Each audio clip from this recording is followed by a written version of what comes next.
ton of things have changed from when I was a K-12 administrator and definitely a high school administrator. I was very college centered, very college centered and college focused. And then we moved from college to adding career, right? So we became college and career focused. And now I just say, you know what? How about just being focused on tapping into the gifts that each child brings to the table? Welcome to the Superintendent's Hangout, where we discuss topics in education, charter schools, life in general, and not necessarily in that order. I'm your host, Dr. Sharetta. Come on in and hang out. In this episode, I sat down with Dr. Nicole Wahab. Dr. Wahab is a lifelong educator, a serial entrepreneur, and reading from her website, quote, hardwired to create new and innovative opportunities. I define myself as a mother of successful adult children and a partner to an equally driven man, but I am also defined by a dogged determination to build. I have built a successful career as an educator and leader, founder of 2 charter high schools, and professor of organizational leadership. I have been the president of a global sports company and CEO of a technology integrator, and most recently, a marina owner, short-term rental entrepreneur, and hiring extraordinaire. Dr. Wahab and I cover a wide range of topics, from the challenges of her upbringing, overcoming family abuse, building her own family, her career, both in the private sector as well as in the public sector, how those two complement each other, what it means to bulletproof your life, and much more. I hope you enjoy this wide-ranging conversation with Dr. Nicole Wahab.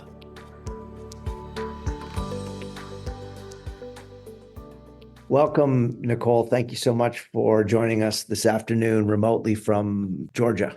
Yeah. I'm going to start with a different first question than I normally do. You're a sports fan, right? Big time. What's your walk-up song? Oh, how about Tom Petty, Won't Back Down? Okay. There's that question could go any different direction, right? Sometimes people are like, I forget the name, and then they start to sing it. So, but Don't Back Down's a good one. How does that play into your origin story, the path that took you from, your childhood to where you are today? Well, you can stand me up at the gates of hell, but I won't back down. So that's really how it applies. I had a rough childhood. It was not the easiest. I had ebb and flows of various different things. My parents got divorced when I was young, which probably was a good thing, wasn't a bad thing. They kind of went their separate ways, and they needed to do that. And then we had kind of pure evil come into our lives. My stepfather was an abuser, and he abused my brother and I both, and that continued for years. And I think when you asked me, how that song plays out, it truly was the gates of hell in some ways. But I refused, for whatever reason, I have no idea what it is, innately just had some resilience, and I refused to back down. And I refused to back down in a variety of ways. I wouldn't let him steal my sunshine as much as possible. So when I went to school, if you ask people, oh, well, yeah, shit, that's that outgoing girl. She does a lot, and she's into sports, and she's academic, and she's this and she's that. And so, I learned really young to fake it till you make it. And so that really kind of started my path. And then I realized, well, at some point, you're going to grow up, and when you grow up, you're going to have to figure this out for yourself, and you're going to want to be successful. And so what does that look like? And I think from a very young age, I realized that there were people and pathways that I didn't want to join or be a part of, because they were not going to get me to my end goal. And at that time, I think my end goal was just get out and survive. And, although get out and survive also meant go to college, it just seemed like that was the logical thing to do. If I got good grades and I got to college, then I would get out of this house, essentially. And so that really kind of played out. Um, I was academic and I was a jock at the same time, but I was better academically than I was a jock. And so that's probably it's probably a good thing, because I think I learned pretty early on that it that those academics and those soft skills were going to carry me far. And I also just, came from this place of determination. I think when everybody else was out playing or wanting to do things that normal high schoolers would be doing, it's not like I didn't partake in what normal high schoolers did. But I never made it my defining moment. I was so afraid that if I, did the wrong thing, or I got with the wrong crowd, or something that becomes my defining moment, and then I'm stuck forever. And so I just refuse to be stuck forever.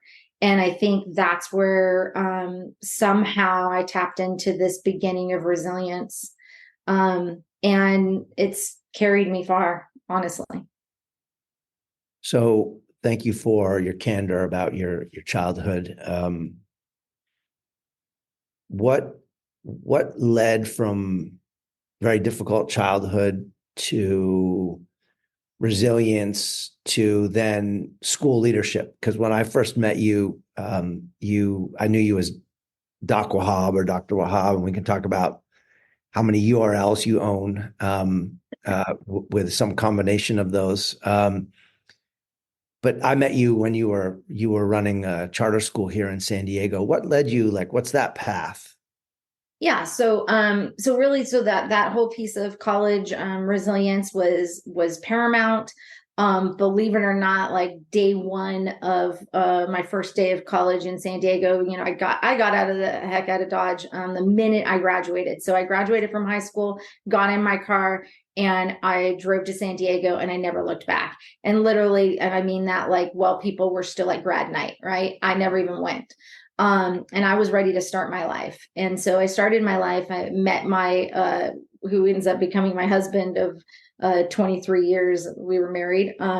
But I met him day one. And when I met him day one, it was kind of incumbent on me to say, okay, well, wait a second. Am I going to play around and date and do all of these things that you should be doing in college, or you're going to get serious? And I decided that it was just, I had found the right person. It seemed right. And we got serious and got married young, had some kids.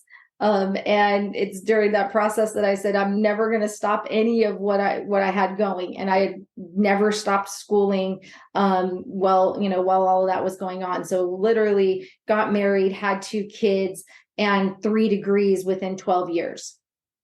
And so I did not stop.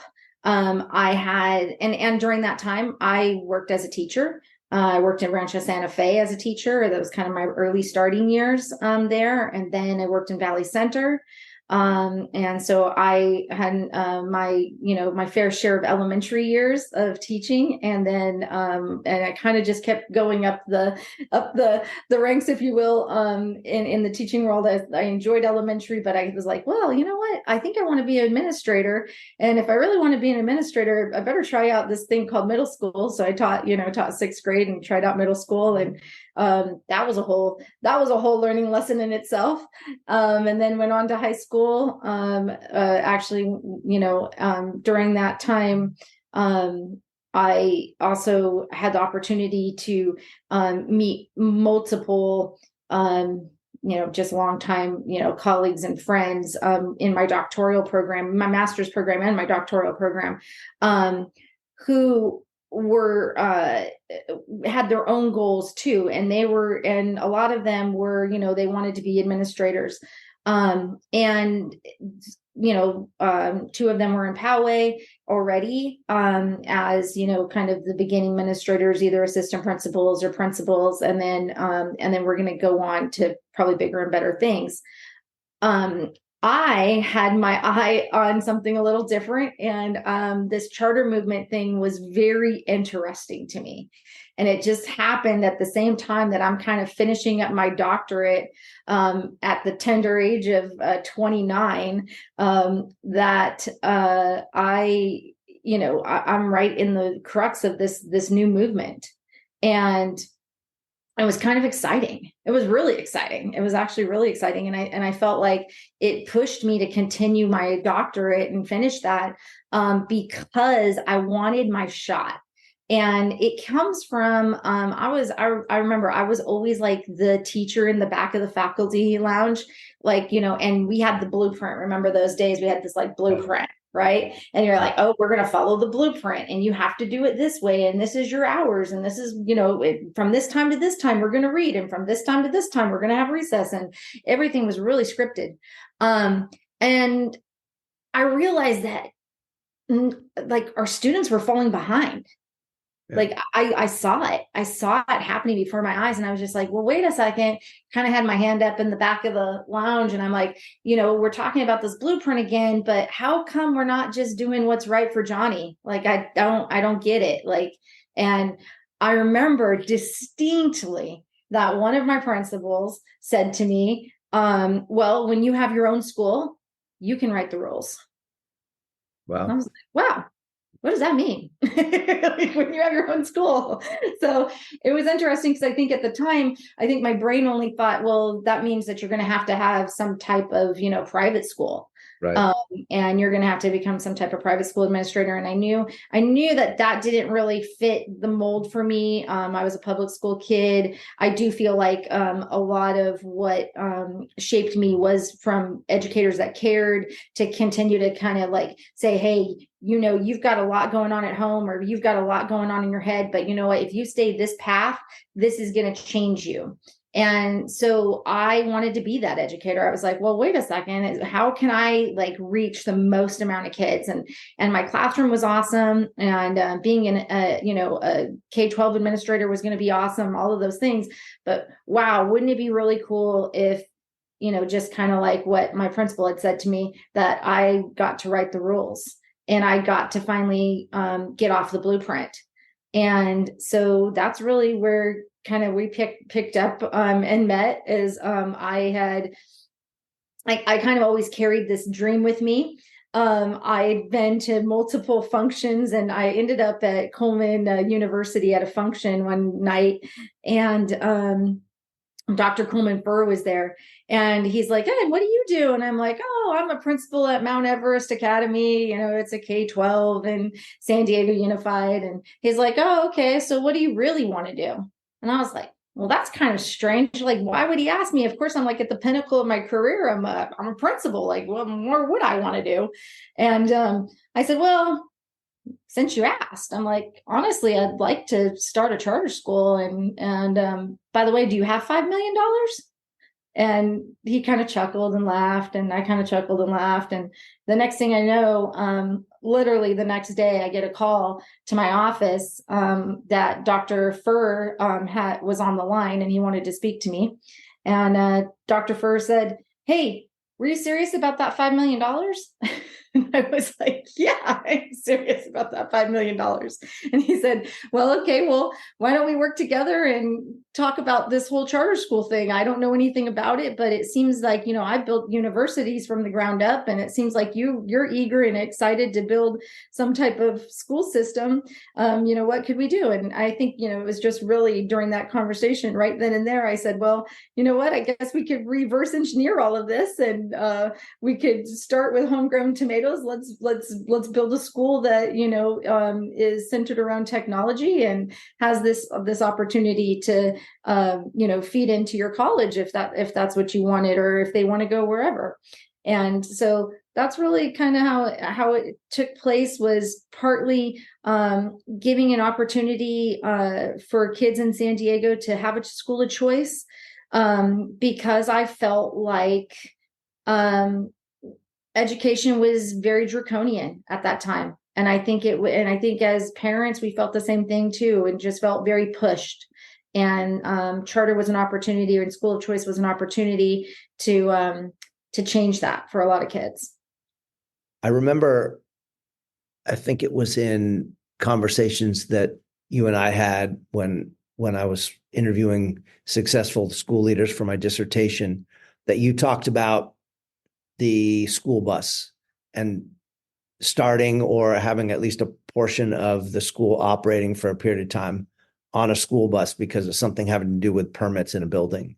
Can you tell our listeners kind of about that and what that did for your organization? Yeah, so it's interesting. We got the charter approved at the district level and all of those good things, but the one of the biggest challenges at that time was facility. How do you really get a school facility? It was, I mean, it still is a challenge. I mean, honestly, if you talk to charter leaders, they'll talk to you about facility. Facility is always a problem. We had ideas about putting it at the university campus or doing different things. And so finally we ended up renting a building. We thought everything was going to go perfectly fine. And we would get the kids in class on time after marketing all summer and the whole 9 yards. And as it turned out, we ended up not getting our certificate of occupancy. And so not getting our certificate of occupancy literally put kids on a school bus to go do tours of other charter schools for the first kind of 2 weeks of school, just to be able to start school. And it's interesting because when you talk to those graduates that had that opportunity for those first 2 weeks of literally just being on a school bus and going to different charter schools to have kind of an introduction to what the charter school world looked like around the county, they would say it was kind of a unique. It was unique schooling, but it was also a unique opportunity to see what type of schools are out there. And it probably brought everybody a lot closer together. We started in very humble beginnings. Our first building was an old blood bank in Kearney Mesa, and it was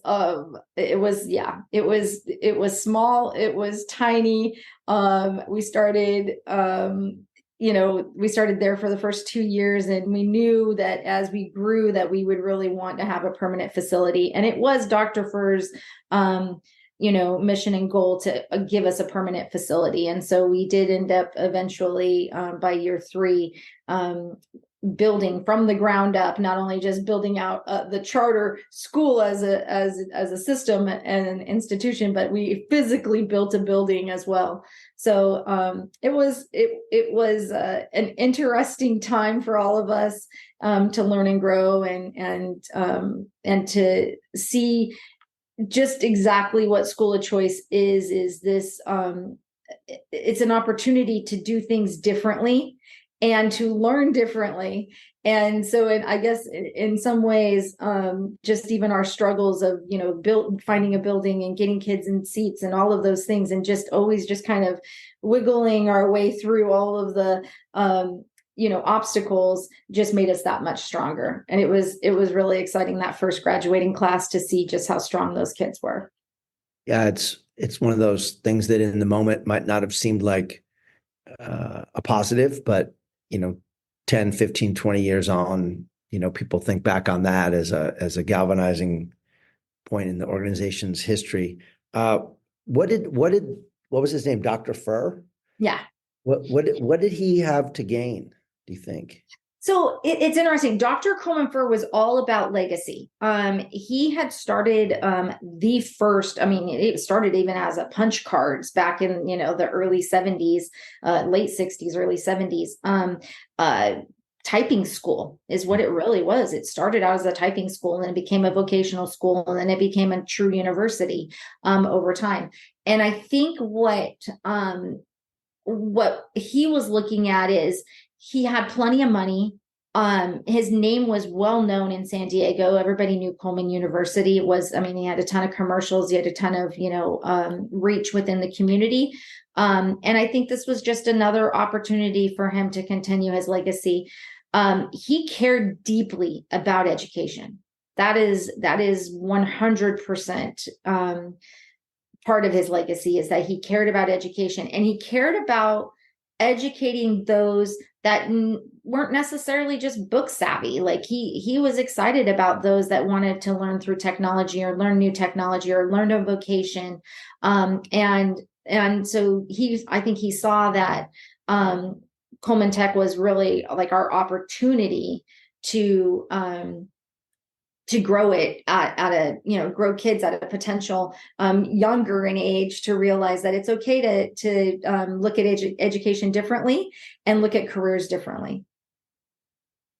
So you did a significant stretch of time at Coleman, and everything in life, the only constant is change. So I think, I'm not sure if Coleman University is still around. The charter doesn't bear that name anymore. It's kind of on to its next iteration. But you then moved on to the private sector, if I'm not mistaken. Can you kind of describe some of that transition? And I think in researching a bit about your resume, it kind of looks like you, even while you were leading the school, you did other private sector-y consulting and writing and stuff. So talk about kind of that transition and how that was for you. So I think I'm a lifelong learner, right? So that's innate. I want to learn. I want to see different things. And I just always felt like that the charter school really was a way to scratch my entrepreneurial itch, right? At the end of the day, it's still an entrepreneurial venture. And I knew I really loved that opportunity to take something from nothing and grow it into really, something amazing, a place where we graduate kids and they go on to college and career. And that was really exciting.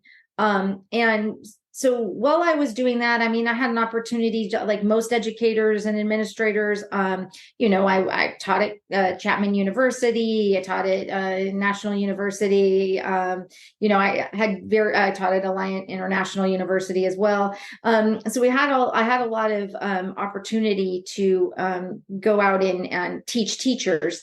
And as exciting as it is to teach teachers or teach administrators, I kept kind of just going full circle back to my favorite part of my EDD program was organizational leadership.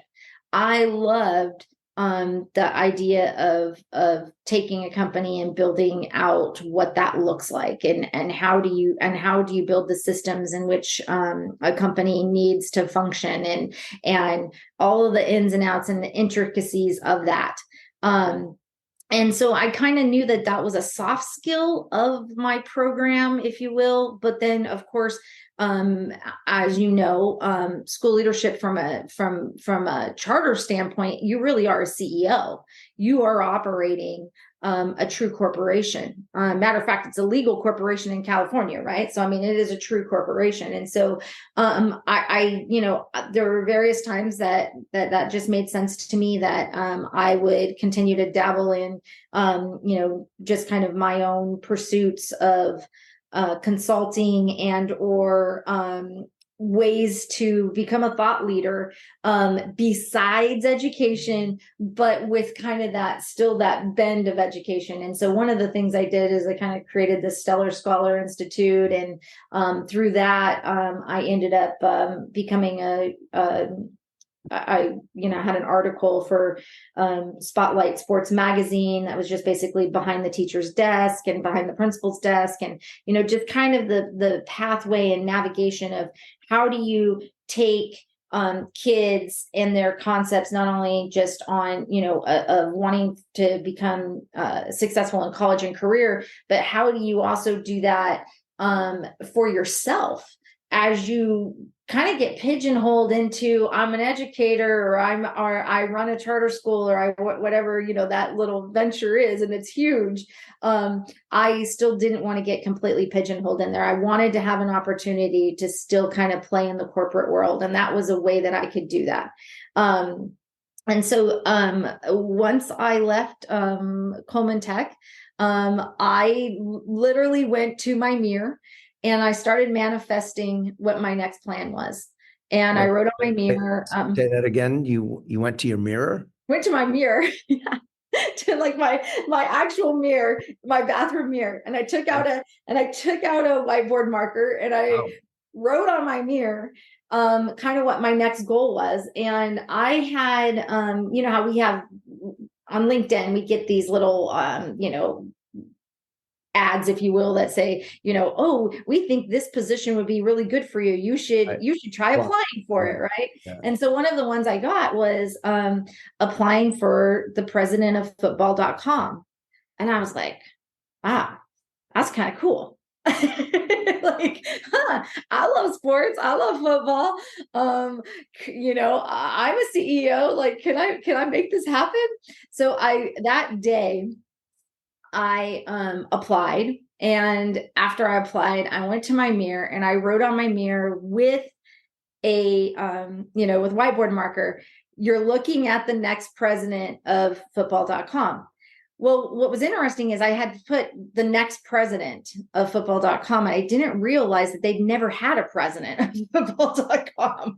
So it was kind of exciting. I put that on there. Well, 2 months went by. I heard nothing. It was crickets, quiet, nothing, zero. I was like, wow, I guess that dream's going away. And I kind of walked by my mirror, and I was about to like, I'm a little OCD anyways about that kind of stuff. And I was about to clean it off. And as I was walking by, I said, no, wait a second. You know, I applied for a job. I'm a professional. They're a professional company. If they really didn't want me and they never were going to give me a chance, I would get a rejection letter. That's just the way it would be. And I don't have a rejection letter yet. So I kind of like started saying to myself, so if there's not a rejection, then it's kind of like, well, then you're saying there's a chance. So I kept living with the dream that, yeah, maybe there's this chance. And lo and behold, my phone rang, and it was football.com, and they wanted to interview me, and I was super excited, and it was unbelievable. Well, they had 250 applicants. Of those 250 applicants, they had MBAs that have MBAs in sports management. They had everything that made sense for that job. And I was like, well, I don't know, but I'm going to continue to just kind of dream this. I think that I would be awesome in this position. And the more that I got with the team and went into the second round interviews, third round interviews, those type of things, I realized that there was a bigger mission here. And that mission was to take football.com and use it as an actual platform to gain exposure for athletes to go to college. And I was like, wow, well, there's my in. Like, if anybody knows how to get people to college, that's me. And so I really did kind of play up, obviously, that. And long story short, I got the position. I couldn't believe it. Even my friend, Dr. Lopez, Dan Lopez, he's so funny. We got our doctorate together, and he was a administrator in Poway for many years, and then went on with his brother to create No Excuses University. But he was one of my references. And when the owner of football.com called to get a reference from him, he said, you know, I'm just going to tell you this right now. I don't know how this girl thinks that she's going to do this, but if there's anybody on the planet that can do this, is going to be her. So all I can say is she does love sports. She does know how to build schools. She knows how to build programs, and she's dreaming this dream. And all I can say is I hope it works out for her. And it did. So it was pretty exciting. And I think that was when I said, okay, if there's a yes in the corporate world for that, then there's probably yeses in the corporate world for other things. And I can be more than just a school entrepreneur. What is football.com other than a super cool website, web address? Yeah. So at the time, so it is a super and expensive, cool, right? Yeah, it's a super cool, expensive toy. Football.com was definitely at the time, it was kind of a media source, and the goal was kind of like, what will we do with this? And so I was actually hired as the president of football.com to go figure out and travel the world and figure out, well, what could we do with this URL? The URL itself, is probably one of the most sought after single word URL on the planet, right? And everybody and their brother can use it. So they had already built, before I even got there, there was an entire development team that had already built some business around it. But their idea was that this would be a large platform worldwide, and we had managed editions worldwide. So when you went to football.com in Ireland, it looked the way it needed to look in Ireland. If you went in Singapore, it looked the way it needed to look in Singapore. It was unbelievable. So a ton of money went into this platform. And so this enterprise level platform, you literally could upload videos of yourself. So like if you were a kid in Ghana and you just never got this chance to show off your footy skills, and you have amazing, soccer skills, this was your shot, right? You could just go to an internet cafe and you could get on football.com and you could upload a video, and you could essentially reach somebody in the US or reach one of these other international, football clubs and showcase who you are. So it was really cool. It was an opportunity for everybody to upload a video and be seen. There was a lot of plans around that. And then in addition to that, it was soccer management. So at that time, big club soccer around even just Southern California, for example, big deal then and big deal today. And it was just kind of a way to kind of have everybody on the club team be on the same page, at the very beginning of these social networks. And so that's what was built. And then we just kind of kept playing with the idea of what else could it be used for. And so there's still a big question mark out there. I think at some point, it's used as media site. It can be used probably as gambling becomes legal in all of these states. It would be great for that.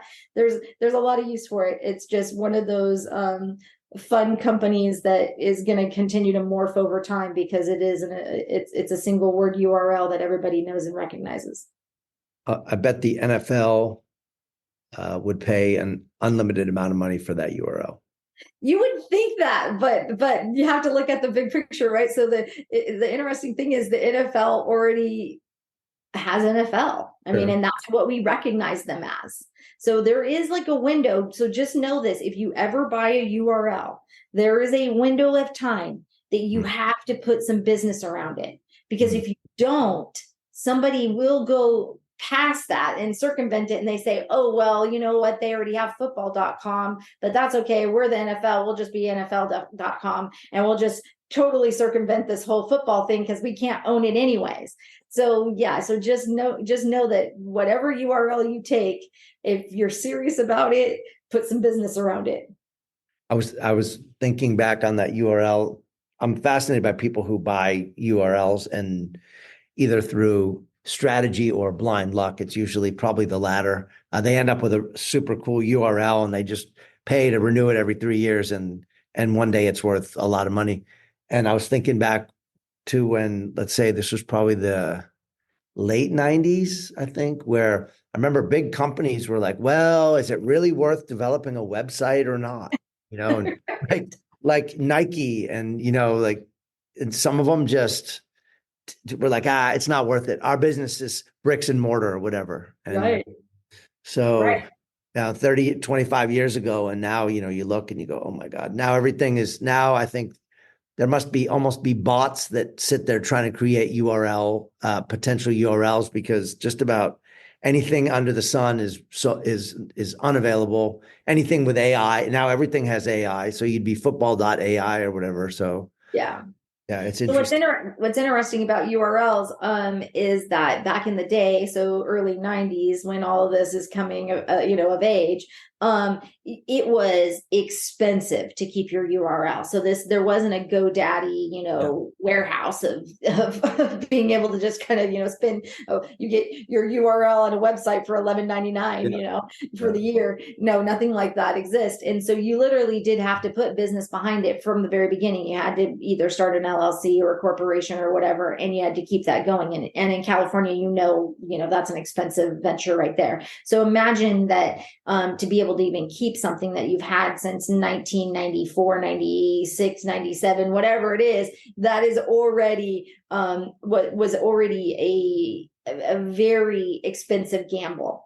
Sure. And it's real estate. At the end of the day, your URLs are real estate. And so, yes, like you said, and there are bots that, collect them. But at the same time, there's people like me. I think I'm right at 21 URLs that I own. And of the 21, I'm trying to probably have like 6 or 7 that have true business behind them. Right.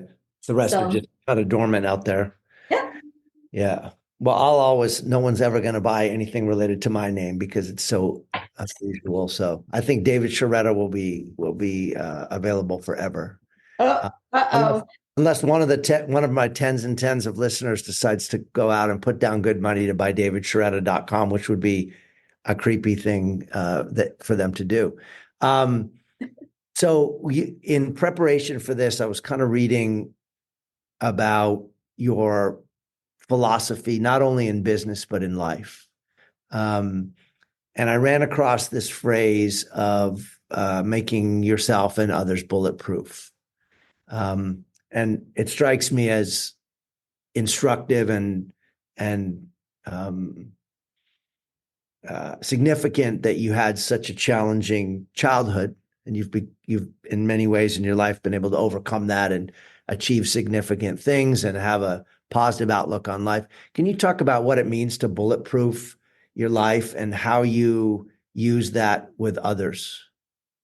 Yeah, I think the bulletproof concept is, it's strong, right? It's different than resilience, because resiliency is like something that we still can't figure out. Like, is it nature? Is it nurture? Who has it? Why do you have it? Sometimes you have it, sometimes you don't have it. There's this kind of ebb and flow of resilience. Being bulletproof means that it kind of is like once you put on the vest, nothing can penetrate you.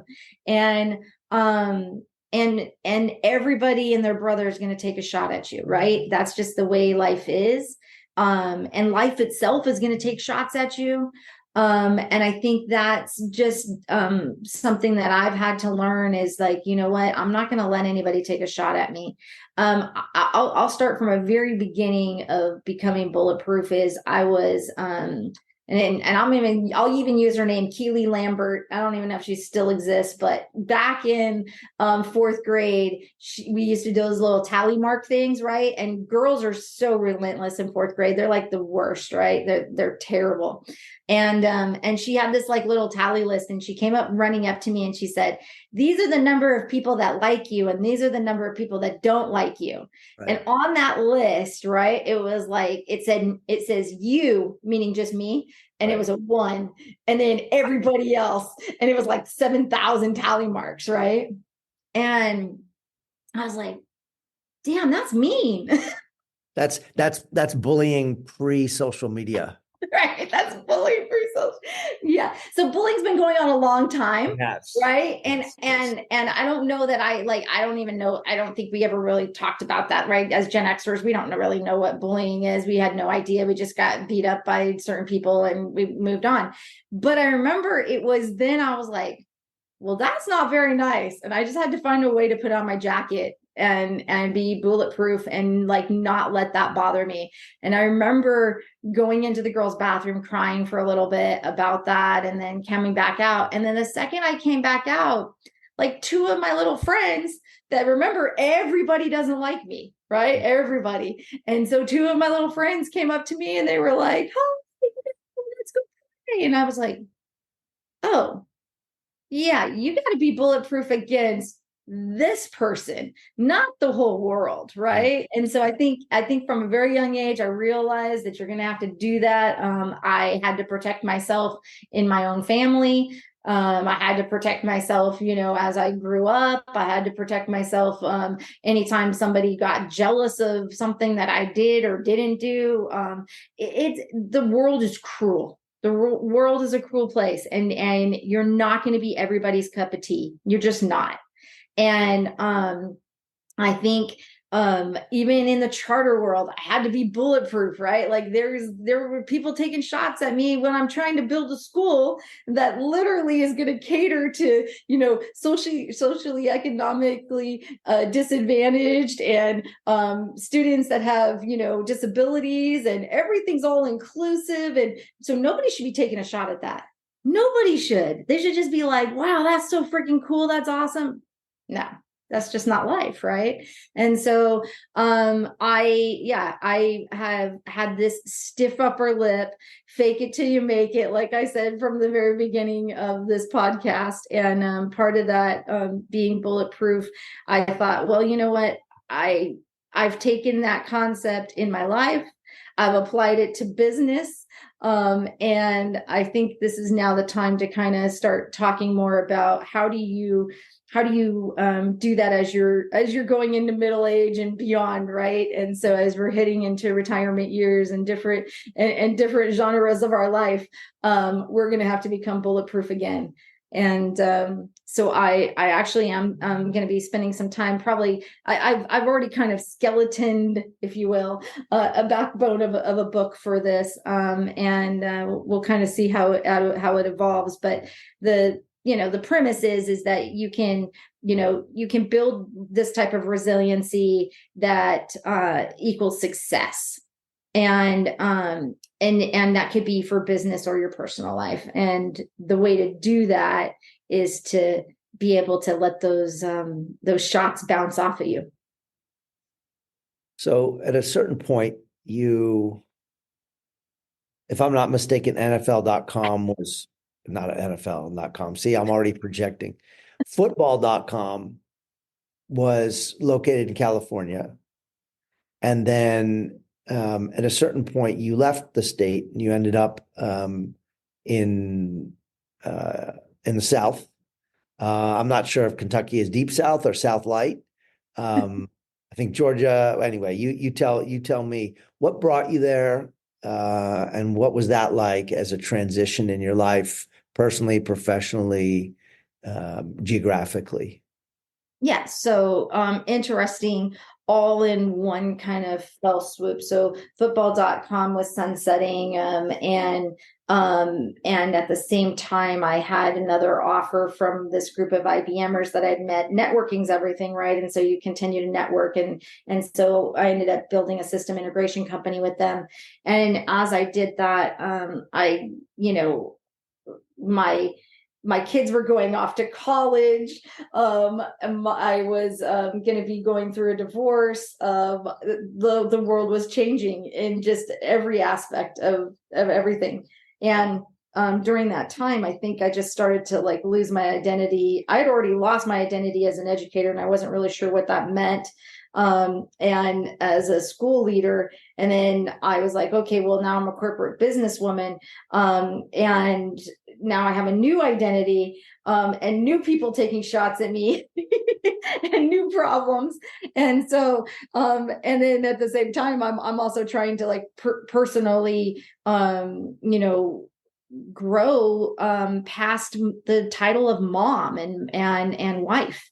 That's huge. I mean, when you start losing these titles, these large titles that define you, you realize that that things, life goes on and things change, but you also need to change. And so COVID actually is what forced me out of Southern California. So I was going back and forth. I had already bought a lake house in Kentucky. And it was really just because I wanted a spot of respite, right? I just was like, well, how nice would it be to just be able to be, a lake house, fishing, and enjoying life. And I could already work from home. So, with my system integration company. So I was like, this is just perfect. And I could just go back and forth to Dana Point when I need to, that sort of thing. And I did, up until COVID. And now we're back into redefine, and everybody has to redefine themselves again. Can you afford two places? No. Like, that's a reality. No, you can't. Okay, so something's got to give. Well, I guess I'm moving to Kentucky. So it was exciting. It was the right choice. My kids were off and doing their thing in Wyoming. So it wasn't like I had, there was no ties left to Southern California. And so it was just the right timing. Went off to Kentucky and continued to build different entrepreneurial, pursuits there. And I think that's where I kept getting phone calls from everybody after COVID. All of Gen X, right? If you were already seated in a position and you were like, you're an educator and you've got a pension, or you've got something already done and you weren't going anywhere, because your position wasn't going anywhere, then most likely you were going to stay where you were at. But during COVID, if you were a Gen Xer who decided at like some point to exit that life, like I did, and go to a corporate world, there's no stability anymore, right? That stability is gone. And so once that stability was gone, I realized, well, I'm going to have to reinvent myself. I'm going to have to figure out what I want to do next. I ended up buying a marina with my brother and some investors, which was a lot of fun because that's kind of what you do in the lake life. And it was during that time that I just kept getting phone calls from just, friends, networking, people that are, people that have seen my story and said, wait, how do you go from like educator to the corporate world to like, you could just go do whatever you want. And you don't have to work. You're not stressing about it. Like, how come you're not stressing about like retirement or stressing about your paycheck or all those things? I do stress about those things, but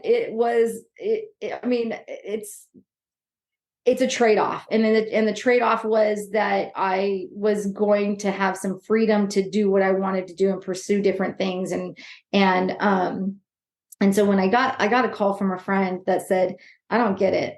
I don't know what to do. I lost my job, corporate world, right? Lost my job. I don't think we're coming back. When we do come back, I don't think my position's going to be there anymore.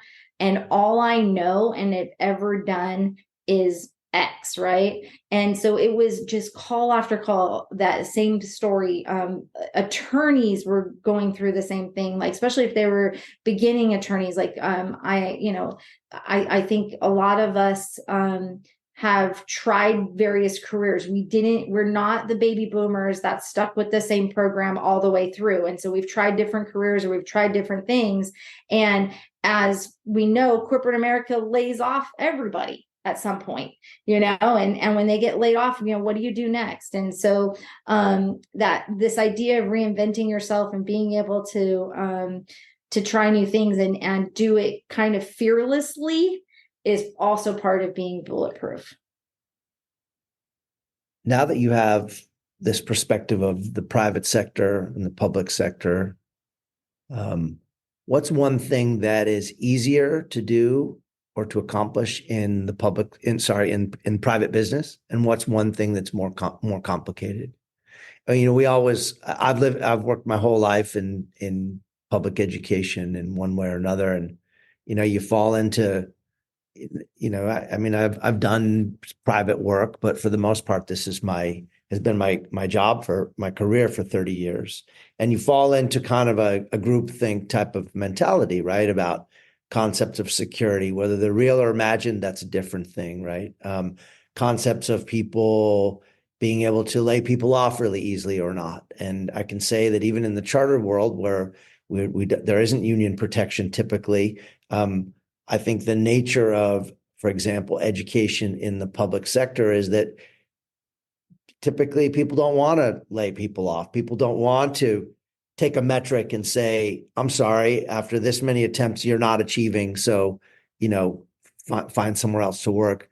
But what's one thing in your experience in the private arena that was easier or better, maybe? And then what's one thing that was more difficult? I in the private sector, what's easier is that everybody's already used to the corporate structure. And so if you're working in corporate America, you already understand those nuances. You understand that your boss may bring you in and say, hey, everybody, if you notice, sales are down. And when sales are down, that means that we're not, bringing in enough revenue. And if we're not bringing in enough revenue, we're not able to hire new people. And guess what? You're a recruiter, and what you do is hire people. So since we're not hiring anybody, your job's going to be eliminated. Yep. It's just kind of A plus B equals C. Where in the education world, it always felt like, and just like you said, there weren't those protections. There's not those union protections. There's not tenure. There wasn't those things that, that we, you and I, got to experience when we were in regular public education from the beginning. But what's interesting is, I think, even though you get your budget and you go, hey, you know what, some things might need to change. I think there was always like this hope that, oh, well, the state might do better, or, oh, there might be some new grant, or, oh, there might be this. Where in the corporate world, there's very little hope. It's not a wing and a prayer situation. And the metrics are very clear. Yeah. Right. I mean, especially in a private corporation that's, with got investors, whether you've gone, you're listed or not, but, the people who have the most skin in the game are going to have the most influence on decisions. That's the metric. You don't sell enough widgets, this is what it's going to be. Yeah. I think in nonprofit, public spheres, and certainly in school districts, the metrics just aren't that clear at all, right? And so you get in this situation where people go, oh, well, okay, yeah, revenue's down. It's down for all these other reasons, somewhat external to us, but we're having a hard time deciding if this person, this initiative, this program, this piece of software is worth it or not compared to the other one, and how do we judge that? Right. And I someday someone's going to do a research study, but you always hear these stories that in a traditional school district, it takes 3 years and $150,000 in legal costs to terminate a teacher after they've been tenured, for example. And then, people in a charter school world say, oh, we like not having those structures so we can move more quickly. The reality is, I'm not sure how much more quickly people move, and because there's this. First of all, most of us went through traditional public school experiences to get to where we are. Mm-hmm. And so our teachers and our staff, everybody kind of had that preparation. And so to get into this like performance-based, metric-based world, it's hard. Yeah. Humans don't like to violate the sanctity of the herd, the hunter-gatherer clan, and when you're asking someone to be eliminated from that circle, even if you help them land softly, there's, I think, something in the back of our heads. It's like, that could be me, or, I don't want them to do that to my best friend or whatever. Yeah. Well, and I think that, I mean, it's funny because you always hear this. I love it when people go, well, it's easy to let somebody go. It's an at-will world. We're at will. We're at-will employees.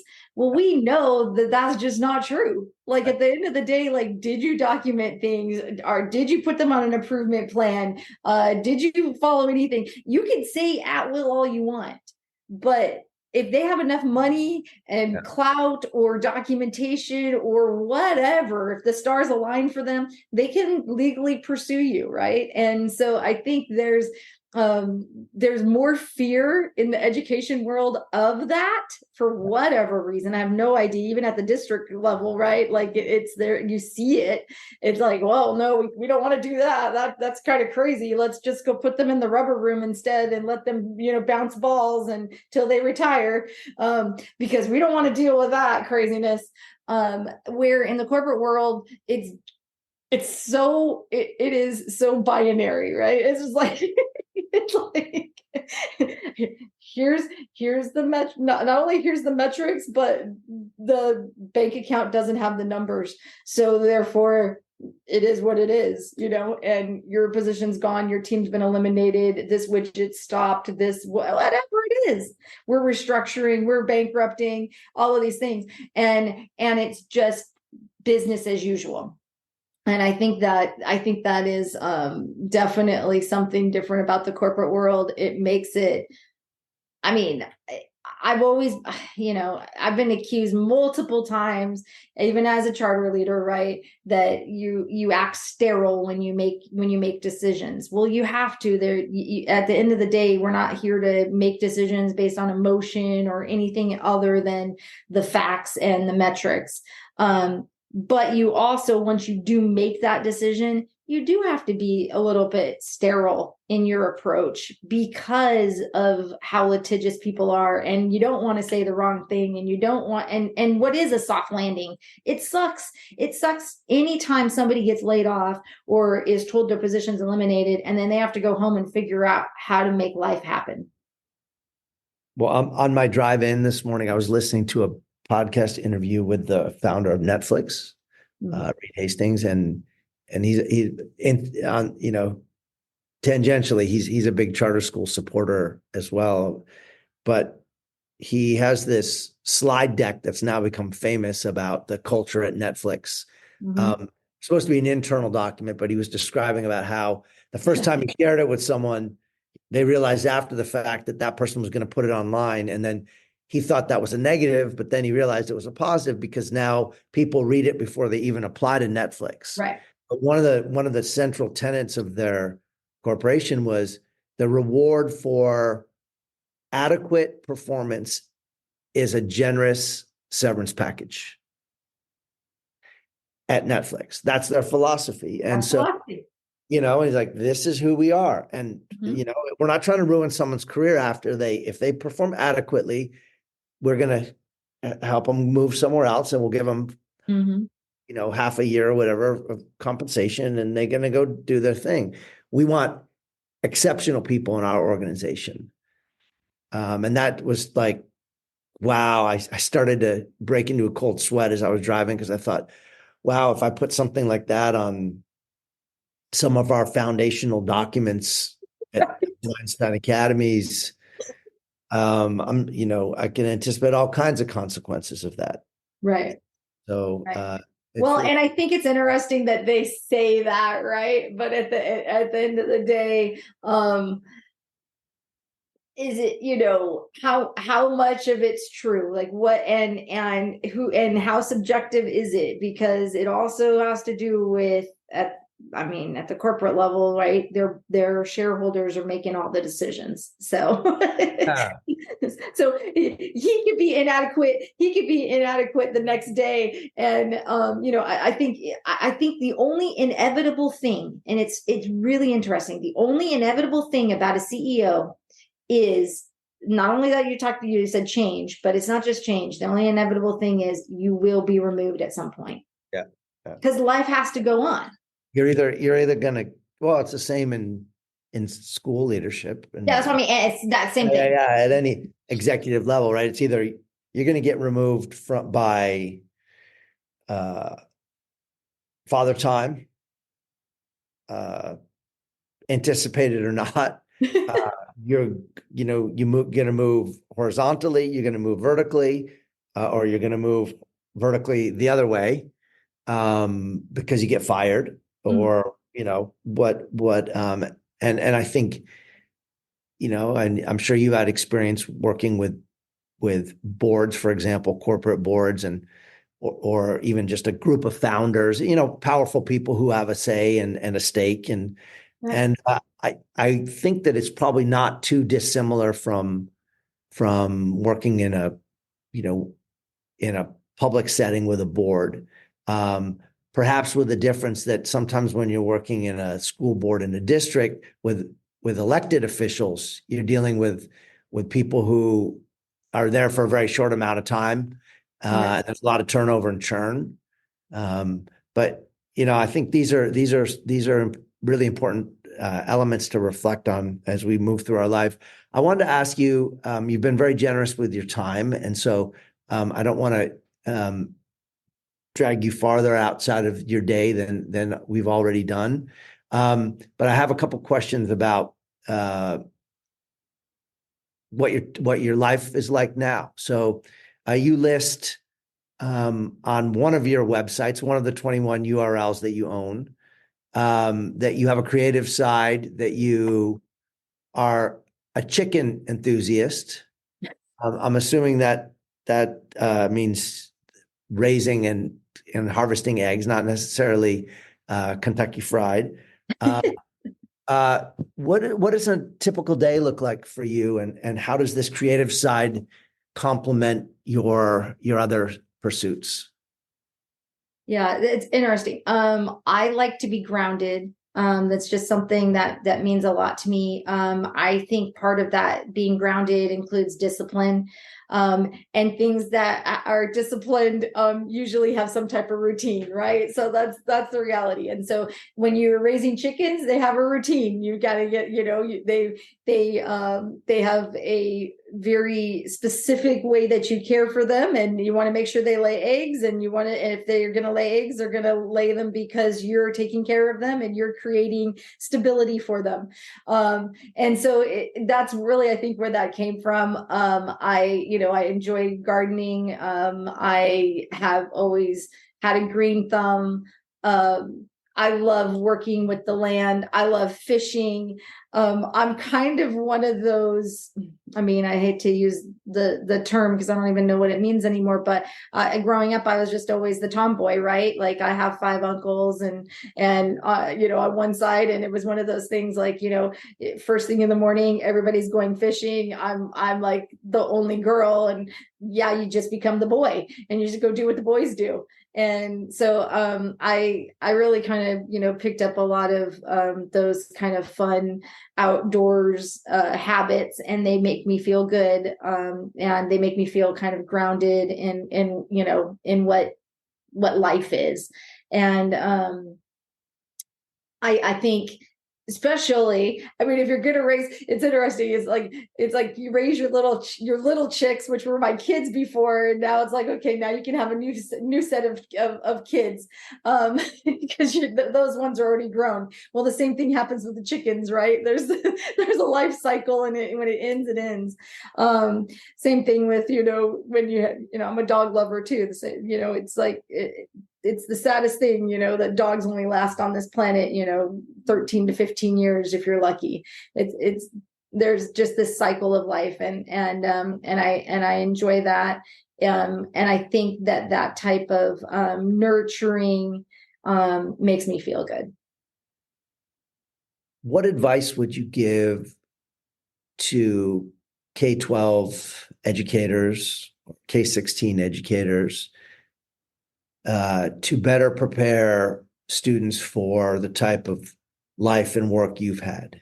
You've been flexible and adaptable and courageous and resilient, or bulletproof, depending on how you define that. How can schools inculcate some of those qualities in students? Well, first of all, school of choice is important, right? This is not, there's nothing more critical than that. Every parent should be able to have a choice in how they want to educate their kids. If you want to homeschool them and you want to raise them on your land and that's what you want to do, go do that. You can do whatever you want that makes you feel like you're able to holistically grow a child. I do think a ton of things have changed from when I was a K-12 administrator, and definitely a high school administrator. I was very college centered very, very college centered and college focused. And then we moved from college to adding career, right? So we became college and career focused. And now I just say, you know what? How about just being focused on tapping into the gifts that each child brings to the table, and then being able to help them to harness that and foster it and grow it to their full potential, whatever that is. I mean, there are amazing kids out there right now. I mean, I have one that did my entire, I mean, anything and everything that I wanted woodworking wise in my house in Kentucky, he built for me. A custom bar, an all wood ping pong table, a custom, Kentucky bourbon wall, you name it. Like, he could do anything. And he started that when I met him. He was 17 years old. He was just about to graduate from high school. And I asked him, I said, so what are you going to do? And naturally, because he had this and he had built his own log cabin on his property, so he could just kind of have his own place away, as a kid would do, right? Type thing. And so he built his own little thing. And so naturally I just figured he was going to say woodworking, right? It just kind of makes sense. Or he was going to go to college. He's super smart. And I was like, well, so it's either college or woodworking. And he said, no, I'm actually, 2 weeks from now, I'm going to welding school. I was like, wow, that's amazing. And he did. He went to welding school, came straight out at age 18, making $80,000 a year. And the sky has been the limit ever since. And he's, that's what he loves. And so somewhere we have lost the ability to listen to our kids personally and to our kids that we are entrusted with, to help them to formulate those dreams. And I think there's not one size fits all approach. There's not a one size fits all school, as we know, but there's definitely not a one size fits all philosophy either. And the idea of college and career and what that means, and is it a STEM world anymore? I don't know. I don't think it is. I mean, we have to evolve. We have to change. If we're concerned that AI is going to take over jobs, the jobs that they should be concerned with, I think originally everybody was like, oh, it's going to be the medial jobs that, those low paying jobs that AI will take over. Absolutely not. It's going to be the high thinking jobs that that AI is going to take over. So if that's the case, does it make sense to turn out a whole bunch of systems, integration engineers right now? I don't know. So I think we're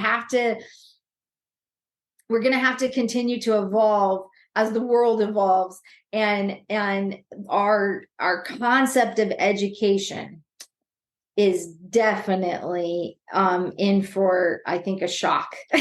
It already was. I think we were already at the beginning of it as we were all starting charter schools, right? And the forefront of that. And we thought, wow, this is so innovative and so different and so new. But oh my gosh, we are in for a new surprise, I think, as we continue to think that there's some, blueprint to this education process and standardized education. I don't know what that is, because I don't know that it's going to exist that much longer. It's interesting when you describe the young man who did so much work in your house, and him becoming a welder, and hopefully he went to a school that fostered that and supported those types of activities. But very often our students don't. Right. And so I just was speaking with a nationally recognized expert on chronic absenteeism, which, as you know, pre and post COVID was night and day, and now isn't snapping back to pre-COVID levels the way that maybe we thought it would. And it begs the question of connection and understanding and irrelevancy of what's going on campuses, and do kids really see a through thread from what they're doing today to where they're going to be in the future, and marketable skills and things that they're interested in. And this expert said to me, actually, the programs that have CTE, the career tech stuff, the welding, probably carpentry, certain coding, although AI is going to kind of change that, but you're still going to need a human to know what questions to ask AI. Those are things that actually have been shown. Schools that have those programs have higher attendance and lower levels of chronic absenteeism than kind of more traditional academic, more purely academic schools. So I appreciate your answer, because I think as we go through life, we kind of, our idea, and especially as we have our own children and we see they pursue one thing, and then sometimes they wake up and they go, I'm chasing the wrong thing. I really want to do this. And you kind of have to love them and say, hey, okay, I'll support that if it makes you happy. It took me a long time in my life to get to the point where I realized that it was important to be happy, because as a type A person, I just always felt like you put your head down and you just kept rolling the rock up the hill. Yeah. That was it. You just rolled it up the hill. And when it came down in the night, you rolled it up the hill again. And who was that? Sisyphus, and it's like, okay, but it would be great if you enjoyed it while you were doing it, Right. If you could have a smile on your face, and maybe once in a while you could roll the rock down a hill. Right. Great. I just have two more questions for you. You've been very generous with your time. What would your present self, whatever age you are, I'm not going to ask you, what would your present self tell your 20-year-old self about what lies ahead, the trials and the tribulations? Yeah, what's interesting is I did a lot of living between 20 and 29. Probably most of my living was during those years. I had my first kid by 22. I was married at age 20. So I had like this like very quick adulting happening in my 20s that maybe like even my kid, and so my son, who's now 20, he's going to be 25. Yeah, I mean, I'm like, does he get to adult? Is he adulting the way that I adulted? No, he's not. He got to really enjoy his 4 years of college, and then he got into career, and he's doing his thing, and he's like slow, what I would call slow rolling his 20s, right? So he's really getting to do that. So if there was anything that I could tell myself then, is that you are required to enjoy the journey. Stop looking at the destination. Enjoy that journey, because it went by so darn fast. And I was so busy and I was doing so much in my 20s that when I got to 30, it was like I was supposed to be doing like the beginning of adulting, but I had already been adulting for so long that I was already exhausted. So I'm kind of, it's funny because now that I play this game with my friends all the time. So there was two sets of philosophy, right? You either have your kids, you get married and have kids young, and you're poor and you have to like figure it all out, and you have to like, get your degrees, and you have to do everything all at the same time that you're raising kids. Or you go to college or career or whatever you're going to do, and enjoy your 20s and have fun and get married when you feel like it and have kids when you want to. And then now you're heading towards 50 and you still have kids in the house. Well, I'll tell you what, I'm not sure which way is the right way to do it, but it is reversed. So my 20-year-old self, I worked too hard in my 20s, but I'm glad that I checked those boxes then, because now I have a different level of freedom. And it's probably the same freedom that I would have had in my 20s. Yeah, my dad always said, hard now, easy later. Yeah. Easy now, hard later. Yeah. And so there's wisdom going both ways in that. It would have been nice to have some money, right? like have money and then have kids. Like that probably would have been a good, way to do it. But why do it that way? Struggle and then figure it out and make it happen. No, I just think I think it's I don't know. 6 of one, half dozen of another.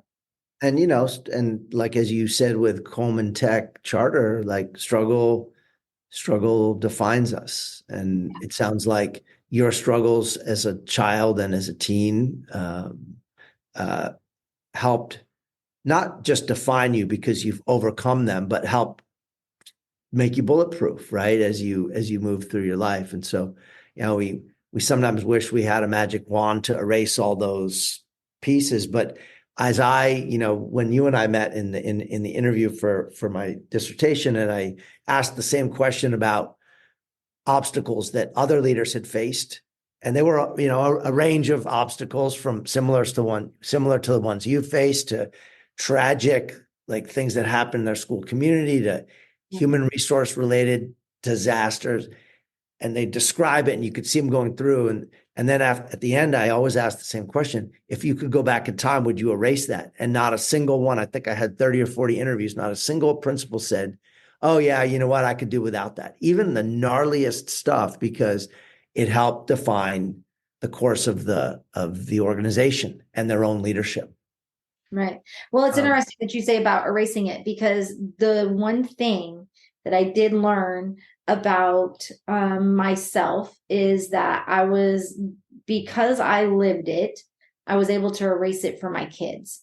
And that is huge. And I think that is something that all of us as educators, we got to take that to heart, because part of those little minds that come into our room each day, it's our job to erase the craziness that's their real life, and give them an opportunity to feel hope and feel like there's something better out there. And I think that is, I get emotional thinking about it, because I always gravitated towards the kids that I could see needed that same bit of advice that I needed when I was a little kid, which is, you know what, it's going to get better. But it's not going to get better without you making it better, and making better decisions, and making better plans, and making better friends, and whatever that is, right? And so you have to take that to heart. And that is part of reinventing yourself, and that is part of being bulletproof. If you think you're going to be bulletproof and you don't have to be disciplined, you're wrong. No shortcuts. No shortcuts. I'm going to ask you one last question. Okay. It may be somewhat connected to it'll probably be connected to a lot of the threads that we started to pull today. You have the opportunity to design a billboards for the side of the freeway. I'm not sure there are freeways where you live. So Country Road, John Denver, take me home, Country Road. Right. I think you said you live half an hour away or an hour away from Atlanta. So you're driving on a freeway. You have the chance to design a billboard for the side of the freeway. What does Dr. Wahab's billboard say to the world about what you believe? It is probably the most important thing to be unstoppable. And that's it. Just be unstoppable. Be unstoppable in everything you do. Because if you buy into yourself being unstoppable in everything you do, when you hit those low points and you get those dark days, I've had them. I've been dark before. I've been sad before. I've been low before. In my childhood, in my middle age, in my adulthood, you name it, it's happened. But I have to pull myself back together and say, you know what? You're unstoppable. You have to believe that. And part of our biggest problem as Gen Xers, I think, and this is a generational thing, is, like you said, we were taught to grind. We were taught that, the early bird gets the worm. We were taught all of these things that, that are these adages of part of being unstoppable means that you are also unbreakable, but you're not. You can break. And that's the fallacy. You can break and still be unstoppable. Well, because I think I lived my first part of my life thinking that if you break, that changes everything. So that was that fake it till you make it thing. So you're not allowed to break. So it is absolutely true that we can break and still be unstoppable. That's I think a perfect place to wrap today's conversation. I really appreciate your time. It's been inspiring learning about your journey, what you've overcome, how you've reinvented yourself many times. And I wish you all the best. We'll have to do this again sometime.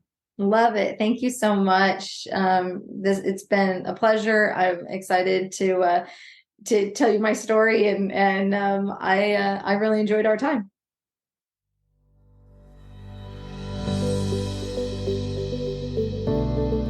Thank you for listening to the Superintendent's Hangout. You can follow me on Twitter at DVS1970. Please be sure to share this show with friends and family on social media and in the real world. Thank you to Brad Bacayal for editing and production assistance, and to Tina Royster for scheduling and logistics. Thanks for hanging out, and have a great day.